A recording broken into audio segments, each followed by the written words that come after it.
پیچھے اس امام کی بھی نیت کر لیں اور پھر تکبیر لگائیں گے. نیت کرتا ہوں نماز جنازہ فرض کفایہ 7 4 تکبیروں کے، ثنا واسطے اللہ تعالیٰ کے، درود واسطے نبی کریم صلی اللہ علیہ وسلم کے، دعا واسطے اس حاضر میت کے، پیچھے اس امام کے، اللہ اکبر.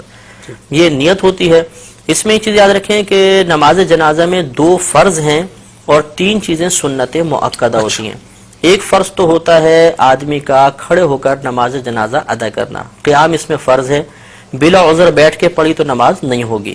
ہاں کوئی بیمار ہے اس کے ساتھ شرعی عذر لاحق ہے تو بیٹھ کے پڑھے گا، اب ہو جائے گی. اور دوسرا رکن ہوتا ہے 4 تکبیریں. جنازے کی 4 تکبیریں فرض ہیں اور 3 چیزیں اس میں سنت مؤکدہ ہیں: ثنا پڑھنا، درود پاک پڑھنا اور میت کے لیے دعا پڑھنا. یہ 3 سنت مؤکدہ ہیں اور سنت مؤکدہ کا ترک کرنا 1-2 بار کیا تو برا ہے اور اگر عادت ہی بنا لیں تو انسان گناہگار ہوگا. اس سے معلوم ہوا کہ اگر ہم جنازے کے کم از کم 2 فرض پورے کر لیں گے تو نماز جنازہ ادا ہو جائے گی، اور اگر ہم یہ 3 سنتیں بھی پوری کریں گے تو کامل طریقے سے ادا ہوگی.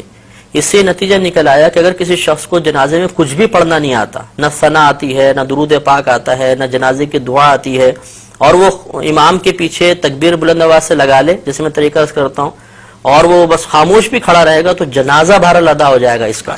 ہاں یہ ہے کہ سنت کے ترک کا اگر جان بوجھ کے کیا تو گناہگار ہوگا اور ثواب میں کمی آ جائے گی. اب اس کا طریقہ یہ ہوتا ہے کہ مستحب یہ ہے کہ امام صاحب نماز شروع ہونے سے پہلے سب کی طرف متوجہ ہو کے ان کو نیت کا طریقہ بتا دیں، یہ افضل ہے.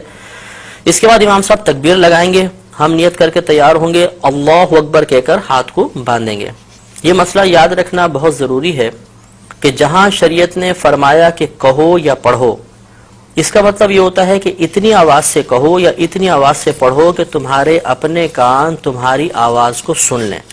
اس لیے اب ہمیں تکبیر لگانی ہے اور جیسے پہلے بتایا کہ 4 تکبیریں فرض ہیں تو اس میں اتنی آواز بلند رکھنا بھی فرض ہوگا کہ اپنے کان اپنی آواز کو سن لیں.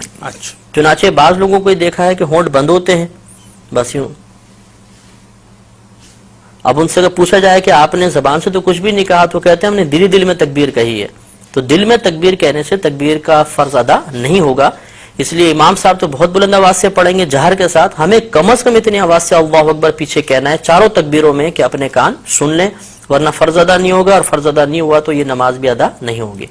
اب اللہ اکبر کہتے ہوئے ہاتھ باندھیں گے، ہاتھ بالکل وہی نماز کی مثل باندھ کر سب سے پہلے ثنا پڑھیں گے. نماز فرض کی ثنا میں اور نماز جنازہ کی ثنا میں تھوڑا سا فرق ہوتا ہے. اس میں اس طرح ہم پڑھیں گے سبحانک اللہم وبحمدک وتبارک اسمک وتعالی جدک وجل ثناؤک ولا الہ غیرک. تو وجل ثناؤک کے لفظ اس میں زیادہ ہوتے ہیں. یہ کسی بھی کوئی نمازی جنازہ کی کتاب ہو اس میں یہ پورے لکھے ہوگی ثنا، اچھی طرح ہمیں یاد کر لینی چاہیے. اس کے بعد ہم اگر ختم کر چکے ہیں انتظار کریں گے، امام صاحب دوسری تکبیر لگائیں گے.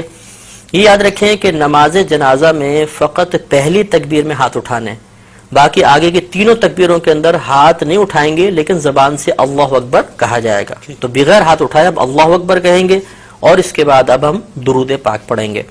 اس میں وہی درود پاک پڑھنا افضل ہے جو ہم عام نمازوں میں پڑھتے ہیں، یعنی درود ابراہیمی.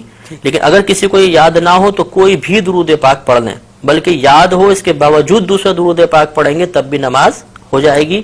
اور افضل یہ تھا کہ درود ابراہیمی پڑھا جاتا. اس کو پڑھنے کے بعد اب تیسری تکبیر لگے گی، ہاتھ نہیں اٹھائیں گے لیکن زبان سے اللہ اکبر کہیں گے اور اس کے بعد اب میت کے لیے دعا کریں گے.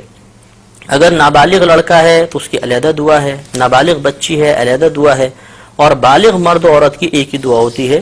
یہ دعائیں ہمیں نماز جنازہ کی کتابوں سے یاد کر لینی چاہیے.